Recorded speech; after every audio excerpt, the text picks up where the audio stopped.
Day 16 in the books. Ira Scheffel, Jeff Cameron, good to be with you guys. Hey, you can taste Ireland. It's almost time.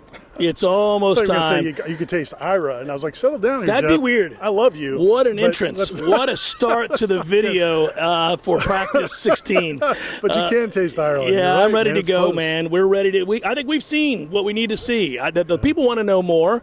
So what are we going to tell them about today? The receivers looked a little bit better. They did. Good day for the receivers. In fact, receivers and tight ends, we saw a lot of guys making plays today, which was really good to see. Some of it in team competition, but also in the one-on-ones. Really, they kind of put on a show. Compared to most days, it's a grind sometimes for that receiving core. But you saw, Benson, Kentron Portier had a beautiful catch in the corner of the end zone where he kind of like tipped it to himself. Yep. Just a. Don't forget now. Come on, go ahead, say it. Deuce Span, guys. Big Deuce Span. day from a man, Deuce Span. A little Lakewood love there. But he did. He had a good day. And that's the second straight day that he's had a good day. No, he has. Yeah.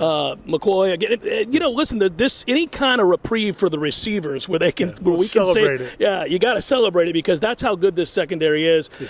And, when you watch this team play, that's all you're kind of fixated on right now is I think they're going to block, I think they're going to tackle, I think they're very good on defense. We know that secondary is really good.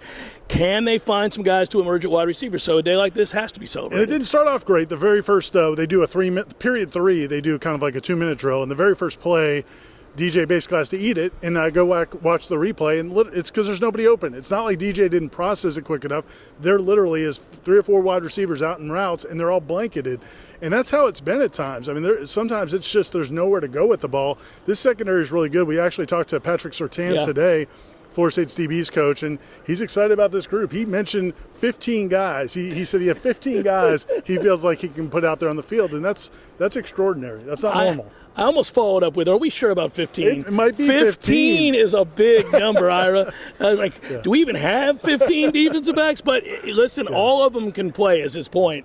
And I think it's a good one. And it's also one of the reasons why we're so – listen, first games are always excited. But you want to see what this receiving corps does when it's not going up against dudes that are future NFL defensive backs or first-rounders or early second-rounders. I mean, they're really loaded there, and it was good to hear from Patrick Surtain today because I like to learn how – you asked him a question, how difficult is it for these young guys to be patient? Oh, man. I mean, you got to imagine because these are guys that have been stars at their high school. They come here, they have the requisite height, size, speed, length, and yet they're behind guys that are just like them, maybe a little bit older. And they all think they can play, and they all know they can play. Like they'll go out there and run routes against Florida State's best, oldest receivers, and more than hold their own. And I'm thinking about guys like, obviously Charles Lester and Kai Bates and those freshmen, but then even the redshirt freshmen, the second-year guys, and then you go back to even like a Ricky Knight who just got here this summer has been impressive. Hit the ground running. And some of these guys are going to have to be on the scout team, and so that's going to be an adjustment for them because you can't have everybody on the 2 deep. Some of these guys have to be on the scout team to give a good look to the first team offense, and they're starting to do some of that installation practice today. We're getting to the point now. Yes. The game is still 11 days away, but it's starting to feel like game week with all the installation against the scout team. And that's where it gets tough to kind of give you a report like this because a lot of this, how much is it, what Georgia Tech's going to do? They're providing different kinds of looks. We can't really say anything about that. The offense working against a scout team defense at times, obviously. So it's a little bit difficult to tell what's what. But I will tell you this, and I've made it a point every time we get together and talk about this, we just take for granted that this is set in stone. The special team is going to be great. I mean, every time I watch this, and I know that's not the sexiest thing in the world to talk about, they got a great punter, they got a great kicker, and they got speed to burn on coverage team. So I really don't see how this isn't going to be anything but fantastic for them, flipping field position, opportunities to really play to your defense, which we think is the strength of the team. Yeah, and obviously we joke about how much Mike Norvell likes to work on special teams. It's a part of every single day of practice, and they really push the competition in that level. So, yeah, I agree with you. And you see some of the guys that are getting out there in those units, man, it's some of your best players. I mean, they like to play a lot of their best players on special teams. So now, again, I feel like even, we said the receivers had a good day today. The offense had a pretty good day today. We still feel like the strength of this team is going to be the defense. Well, if you've got a really exceptional defense and you are great on special teams, which they should be, man, you're going to have a chance to beat just about anybody you play. I mean, we saw Michigan last year, the way they played. I mean, you can you can give your offense some time to kind of come around. Watching a fully motivated Darrell Jackson is something to behold, too. I know you were inside on some of this, Ira. I was watching the offensive defensive line go at it.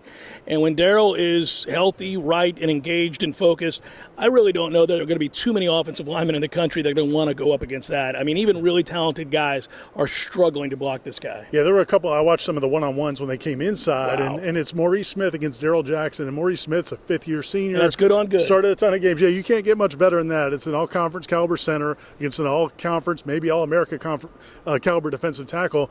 And the first time, man, Darrell Jackson just dismissed him. I mean, it was – to do that to Maurice Smith is impressive. He just dismissed him, got back in the backfield. But the next play, Maurice came back when they came back around to their turn. Maurice more than held his own, and that's the kind of competition you're seeing. So they do have some of the scout team work where they're doing some of the preparation for Georgia Tech, but they're also doing some good on good. And like you said, we've seen it with the receivers. You also see it with the running backs and the linebackers, and I think there's some good battles there as well. Yeah, I love when we talk to the coaches, they talk about how many guys are vying for reps, how many guys are vying for time. I mean, it'll be unveiled when we get to Ireland. I mean, I think there are going to be a lot of guys that are on this depth chart that are maybe the third down that play some. And special teams is an area where they can also play. So it should be a lot of fun. We'll cover it all week long, obviously leading up to when the staff goes off to Ireland. Corey will be back here early part of the week as well. Monday and Matt, Tuesday. and Ben, yeah, they'll all be here covering the remaining practices before the team goes out. So we've got you covered all the way to the actual game over in Ireland. So that's it for today. Practice 16 is in the books. He's Ira. I'm Jeff. Don't forget, if you haven't yet, subscribe to Warchant, best in the business. We got you covered right now for what, $1 in 2 months? What are we doing? Can't get any It's better than basically that. free. Go shake those cushions and make it happen. Till next time, we'll talk to you soon on Warchant TV.